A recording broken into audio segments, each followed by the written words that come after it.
So here's the thing. As we were saying, there are two different interpretive methods.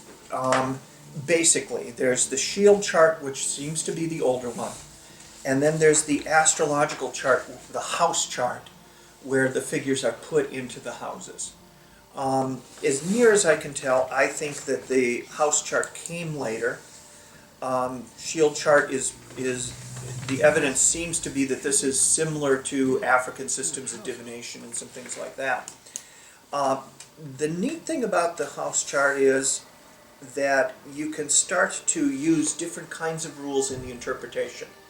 And when I started to read Greer's book, I got the idea, oh, wait a minute, I have some familiarity with horary astrology. And horary is probably the epitome of astrological knowledge. If I know somebody is a good horary astrologer, which is the divination branch of astrology, like you ask me a question, I do the chart for when you ask the question, I can answer all sorts of stuff. You know, like my favorite example is, yes, Grandpa's lost will is in the attic in a metal box, knock along the panels, find the empty one and slide it and you'll find it, and they did. Boom. Okay. You can get wonderful things from a horary chart. You have to study up the wazoo to get that good and to get that much experience. So I really respect good horary people. I know some of the rules and that sort of thing, but it'd be something that I'd have to probably devote most of my spare time for at least a year to get to the level that I think is decent. Geomancy gives you a way to jump some of that and use some of those same rules and the same ways of thinking, but get you results which can be very close to the kinds of answers you would get from horary, which is really exciting. So the main thing here in this second system is the house chart. So what I want to talk about just briefly is what are the houses in astrology, okay? And then really you only need to know, in order to start an understanding of the houses, you need to know 5 things. Because you already know one already, which is yourself. Okay, so in the meanings of the houses, you can have a root of 5 things that you simply memorize, and that's all, okay? And then you build on that, and I'll show you how to do that today, okay? So, here's the thing. What's a house, okay? In astrology, you have 3 different changeable factors. You have what planet, and the planets all have different meanings, okay? The sun's going to be different than Mercury, it's going to be different than Saturn, okay? You have where the planet is in its orbit as seen from Earth, which is where in the zodiac, in the astrological zodiac, there's actually 3 zodiacs, but I won't go into this today. But where in the zodiac is the planet. And then the third thing is, where is it in relationship to the Earth? In the sense of, if a planet has just risen in the east, it's going to have a totally different circumstance that it will be acting in than if it's just set in the west. If it's almost up at noontime, even if it's daylight, okay, when you plot out the planet's position, if it's almost up there in the middle of the sky, it's going to have a different meaning in what area of life it's going to be governing and affecting than if it's going to be just setting, for instance. And those positions in relationship generally to the horizon are what are known as the houses. Now, the reason why the houses are numbered funny, okay, they're numbered as you go around an astrological chart, they're numbered 1, 2, 3, 4, 5, is because when you think about it, if you were to sit outside and watch the sun rise, and then the sun goes up, reaches noontime, gets down, sets, seems to go under the earth, and then rises again, you'll see the entire bowl of heavens moving in this way from east to west if you're in the northern hemisphere. Well, guess what? That's why they numbered them that way. The first one to rise is the first house, okay? So it's still underground, but it's going to be the first one coming up, okay? The second one is the second house. So they're numbered counterclockwise in the chart. So if we take a look at a horary chart and the chart for the houses, I don't know what that is up there, but I put this up. This is a classic medieval horary chart. Okay, they didn't used to do it with the nice circles and you'd cut the circle into 12 parts because, frankly, this is easier to draw. Okay, so here's the first house, here's the second, here's the third, fourth, fifth, sixth, seventh, eighth, ninth, 10th, 11th, 12th. Okay, so you see they're numbered this way going around. Okay, and here's where you would put your final information, like what the left, right witness, and the judge are, would be in the center. If you're doing an astrology chart, this is usually where you put the time of the chart. Okay? Now, what's interesting about this is, once you have these houses figured out, you can start to know the meanings really easily. Okay? So, I know, there's a lot of people who struggled with it, but in some things you just have to kind of memorize, but for the most part, to sort out all the meanings, it's really pretty simple. The first house is either the person, you, like if you're doing a natal chart, it would be you, or it would be you as the questioner. Okay? In other words, you already know you, so the first house is you. The first house is also your body, your constitution, that sort of thing. Real simple. Just you. Alright? The person. Okay? Now, I said there's only 5 things that you need otherwise. And I'll show you why and how it can be so easy. The second house is what do you own? What's yours? What can you grab onto and carry with you? Possessions. Your stuff. Okay? That'd be your money. Okay? Anything that you could easily convert into cash. Alright?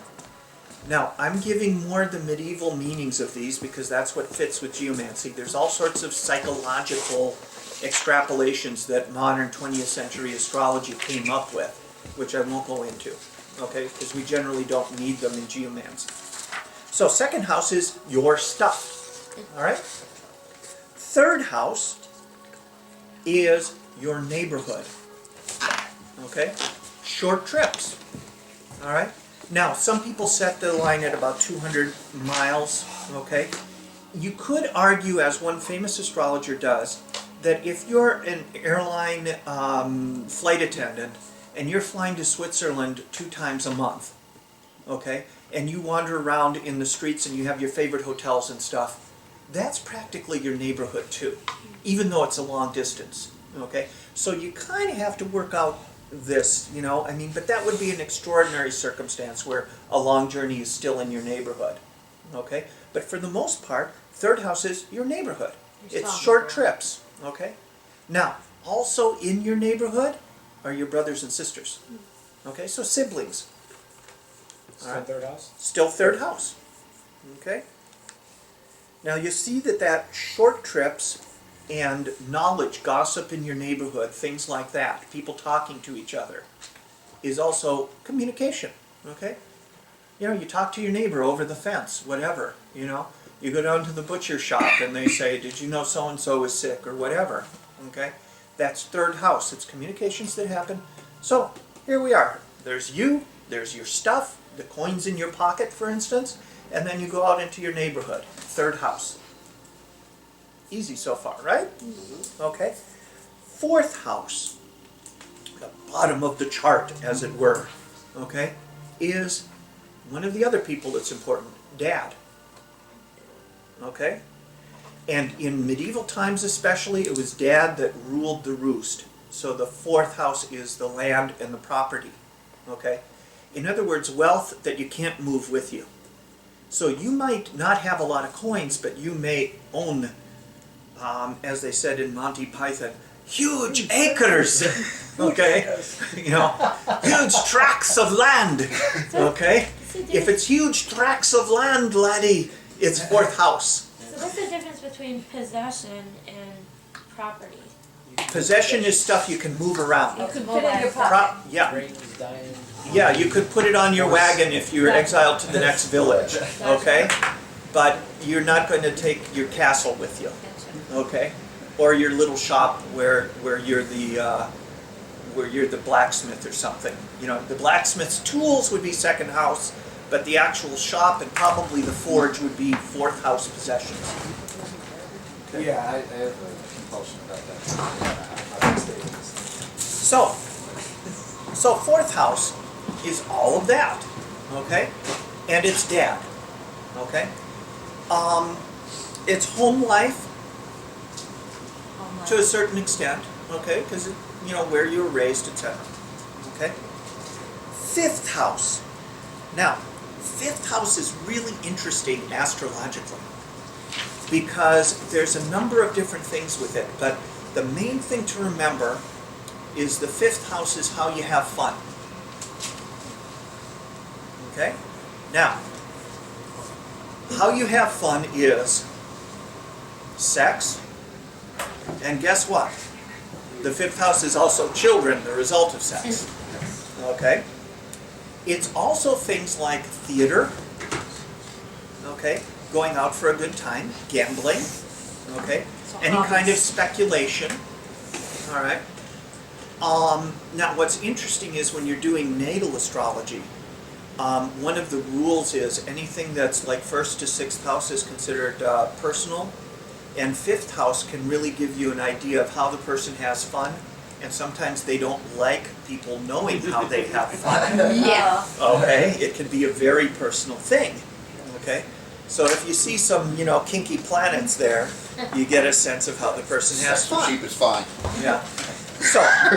So there's how you have fun, your immediate. Now here's another thing about this. Most times when you're thinking about fun, it's short-term gains, right? You're not looking to the future. So it's short-term kind of time. It's also things like music, could be musical ability, okay? Gambling? Gambling, yeah, speculation, you know. Hobbies. Hobbies too, yeah. So as you think about it, here's this person, they're the person, they've got coins, they go out for a short walk, okay, they say hi to their brother, you know, they run into their dad, and then they go into the gambling den. Okay? Now. And probably to contract report. Yes, that's what I was waiting for. Well, sixth house. Dream catcher. Sixth house is traditionally called the house of slaves. Okay? In other words, what are abilities and resources that you have that are under your control? They're not quite the same as like second house, but like things you can do. But it's also, unfortunately, the house of illness. Okay? It's also, and this is where there's a little bit of a different interpretation. It's also open enemies that want to kill you. Okay? Yeah. And you'll see why. Okay? Open enemies. Okay. Yeah. That actually want to kill you. Wow. Okay? Somehow that- it's got to relate to house fire too.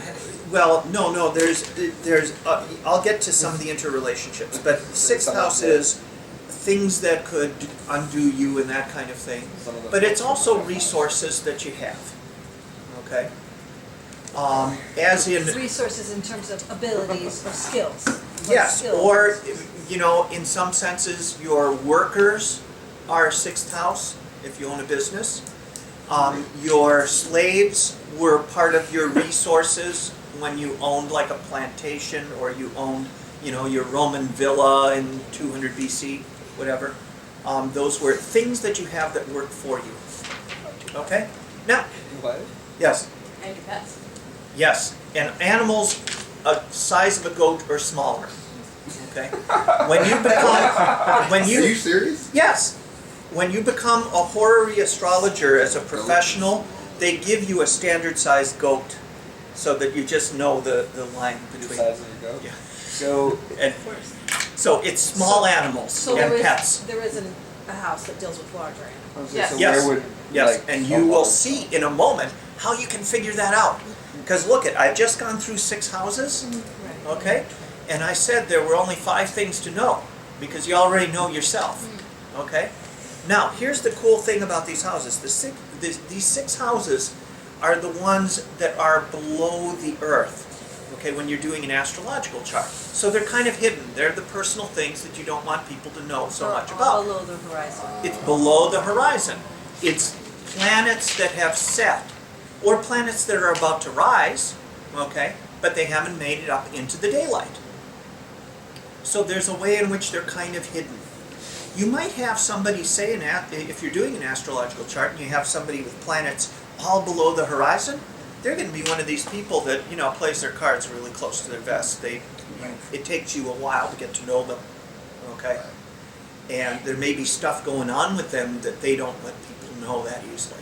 On the other hand, somebody with planets all above the horizon, it's like they're pretty much an open book, all right?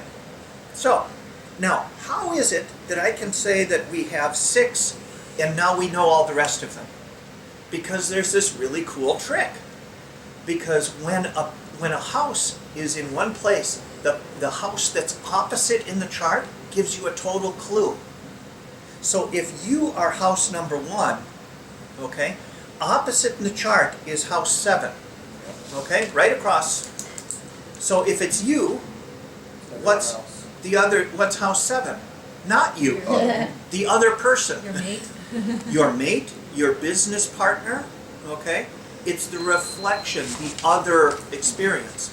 Now, if you're a geomancer and you're doing, and somebody calls you and says, I need you to do this chart for me, they would be sometimes the 1st, sometimes the 7th, depending on what do you think the rule is for that? Well, when somebody asks me to do something, that's a personal request.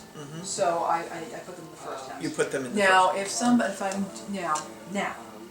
when they're asking about somebody else, then I'm going to look at, well, what's that person's relationship with that person? Then I can rotate the house chart, and you start it from the house We'll where get to that. person is. So let's say let's say for example, somebody comes to me and says, I want to chart up my brother. Okay, he would be in the first house because he's asking for it personally, but his brother is in the 3rd house. So the 3rd house on the chart becomes the first card. So we'll get to that in a second. But the 7th house is generally the other. Now, that's also open enemies in competition, okay? But Oh, so who But don't who want don't to kill necessarily want to kill you, okay? It's also your spouse you. Might want to kill you. Open enemies in competition. and the person that you have a contract with, okay? So it's a very much a relationship kind of thing. Who's the person you're in relationship with, okay?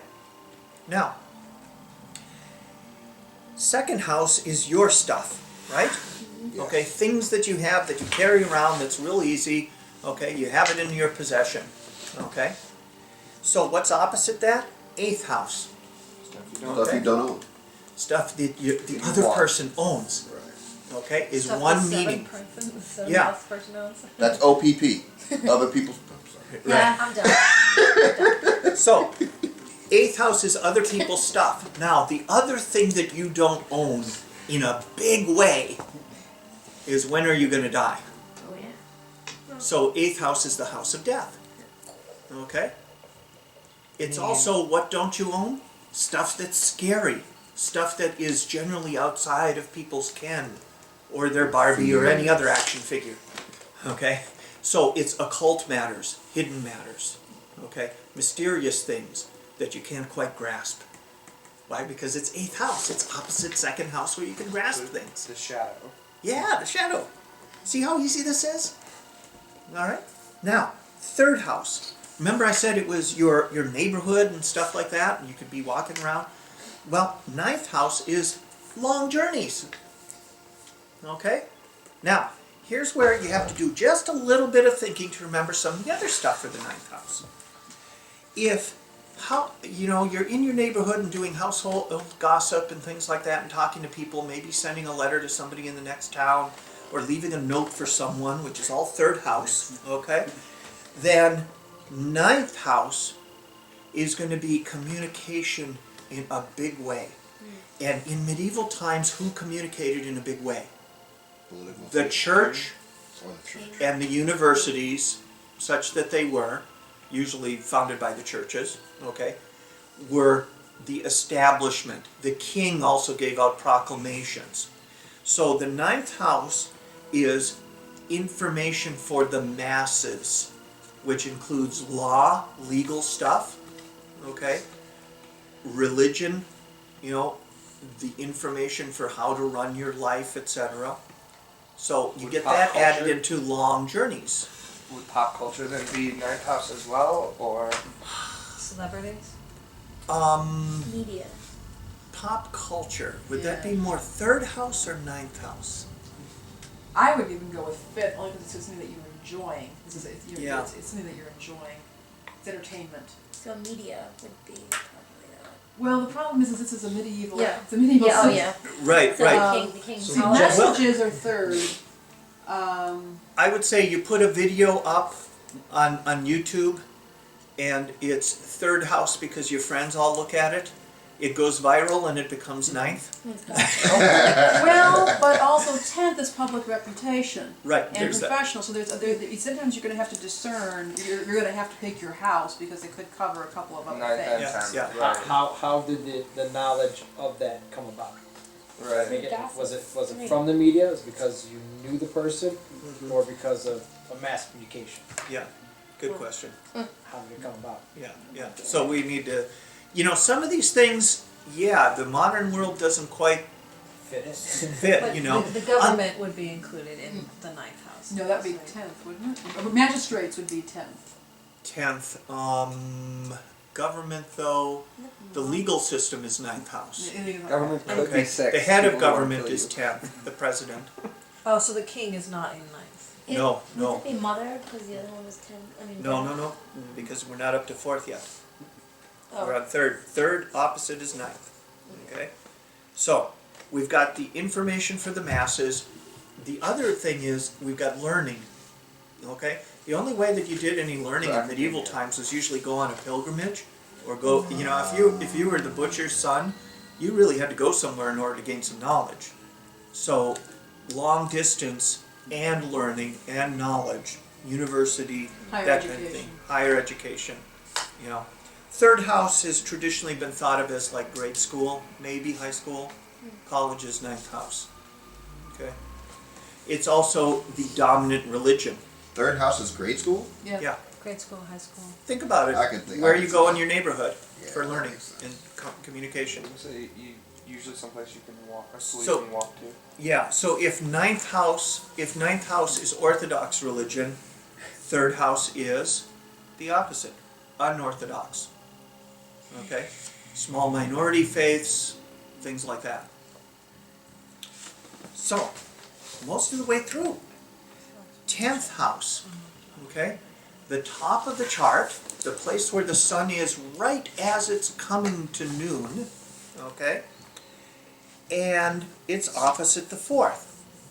So remember, 4th was father, okay? He ruled the roost in medieval times. So the 10th is mother.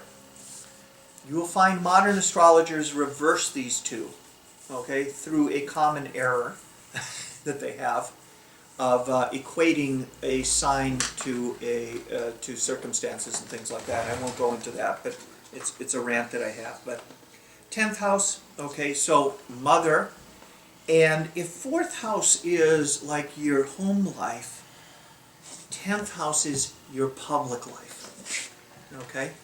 It's occupation, okay? What were you in medieval times? You were Mr. Butcher, Mr. Carpenter, The hat you put on to support yourself. to that the public knows your reputation, okay?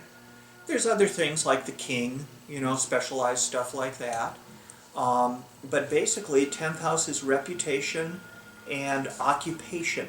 What you show outside of your house. What you show outside, yeah, yeah. I mean, most people don't keep their occupations secret unless they're a spy or something like that. Okay. So, 10th house, opposite of 4th. Now, remember, 5th house was children, short-term fun, things like that. Opposite of 5th, we have long-term plans. And also, what are some things that will definitely be longer term? Your friends. So that's the house of friends. Okay? Long-term planning, that sort of thing. Now, it's also some other stuff, and I'll show you that in a little bit, as Lainey alluded to the turning of the chart, but we'll get to that. So, 11th house, long-term planning, 12th house. Okay? 12th house is opposite 6th, so we know that it is animals larger than a goat. Okay? And if 6th house is your abilities, the 12th house is how you shoot yourself in the foot. Okay? I got a big 12th house. It's been called the house of self-undoing. Okay? Now, let me give you something from modern astrology, which is the perfect way to remember the 12th house. Say you are sitting in front of the courthouse, and it's the afternoon. In the morning, you just finished your divorce, or no, you just finished your bankruptcy. In the afternoon, you just finished your divorce. You're sitting on the bench. You have two different ways that you could feel. You could feel, oh my God, it's all over. Or you could go, oh my God, it's all over. New beginning. 12th house is those kinds of experiences, okay? Oftentimes gut-wrenching, oftentimes difficult, okay? But we can have a different way of viewing them and understanding them as a result. You know, can we grasp it or can we transcend it? And that's a little bit on that self-transcendence. It's a little new agey and more 20th century kind of viewpoint. But I think it's not a bad way of looking at 12th house too. It's also hidden enemies, okay? The things that Ones that aren't open, okay? the things that like bring you towards a tower sequence, like if we were to bring in like the tarot. Yeah, that wouldn't be unreasonable, okay? 12th house is also like the problems of the first house, okay? It's also secret things, okay? So if a person has a lot of planets in the 12th house, maybe they have a lot of secrets that they deal with. It'd be interesting to see Edward Snowden's chart. Okay. And it's also behind you, like if you're in 1, you can keep an eye on your property here, but this is the stuff that's right behind you that you may not want to be knowing about yourself. Right. Yeah. There can be some, as they say, denial ain't just a river in Egypt. Okay. Now, how can you take these basic things and really run with them? Here's the really cool thing that they figured out in horary astrology. Okay?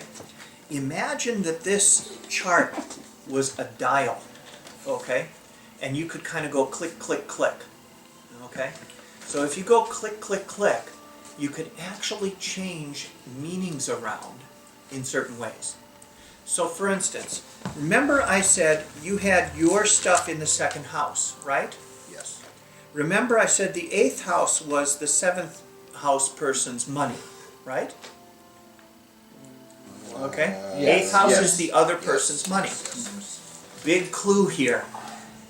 If you're looking at the chart from the 7th house person's perspective, the next house over is their 2nd house, their money. Right?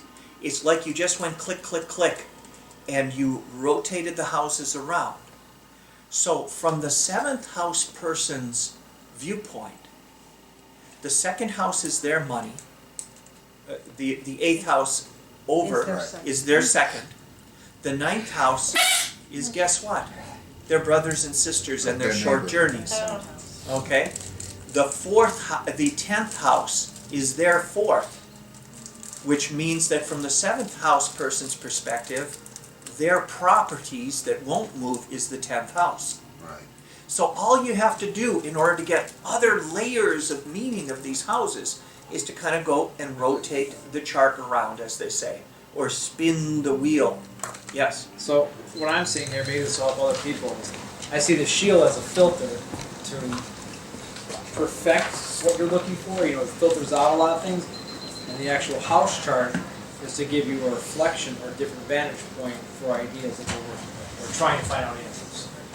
That's part of it, yeah, because the houses look at the departments of life, okay? And you can start to see departments that are connected in with your question in various ways. Like you say here, with the 1st house and 2nd house, you have you and your money, and then you take a look at 7th and 8th, that reflection is that other person and their money, and how would I accommodate myself to that, Yeah, or be in that position. And you might be asking a question like, should I go into business with this person? And they've got a horrible figure in the 8th house, and you go, oh, yeah, they might be really smart or something, which they could have that figure for being smart, but they may have no money. So you want to know that. But there's also the issue which is done in the 12th house, which is you have to determine connections between the figures and the houses. Yeah. So there's both the geometric tradition of looking for where the figures are in relation to each other, or figures next to each other, where they are in relation to each other, or there's also the astrological aspects. And there's some controversy, and this is where you go for a yes/no question with the house chart, is that if you find a perfection in the house chart, that can be yes, or no perfection means no. Now, there is some debate about this, and we can talk to John Michael Greer when he gets here, but he argues that astrological aspects can count as perfections, giving a yes/no answer, whereas some geomancers like Sam Locke say no, that's too weak. So it's an interesting thing there.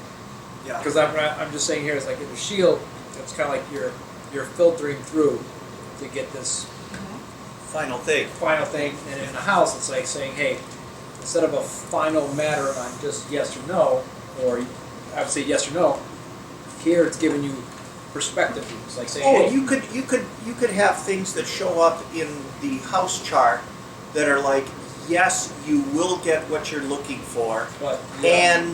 and the chart will show someone will help you to get it. Okay, that would be an extra piece of information that wouldn't necessarily be shown in the shield chart. Yeah, yeah.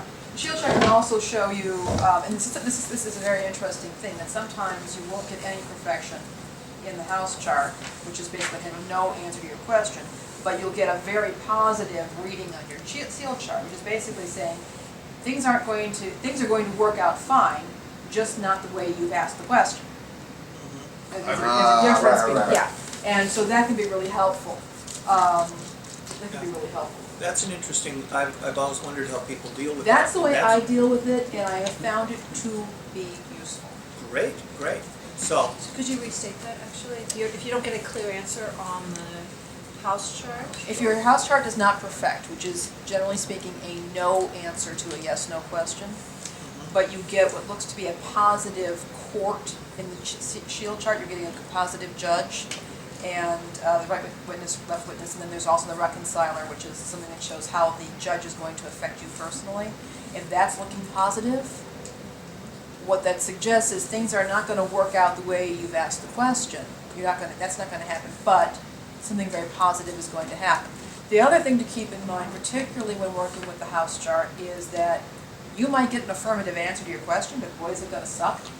no. it might be one of those, be careful what you ask for, because you might get it. I've got somebody who I'm working with and who is having a thing about individual's love life. Relationships. And, this individual is seriously into the cray-cray and is, basically, Did and you like, say cray cray? I did this thing. I said, I looked at this and like, this is, you can do this, it is not a good idea. Of course it's a good idea. Okay. Right. Hey, that person is probably me. Fun, right? Yeah. So in any case, just to finish up with the house chart, so here's a little interesting thing. Your dog has fleas. Where are your dog's fleas in the house chart? Be that one that's I would wait for animals. that is Small not animals. my dog. Okay?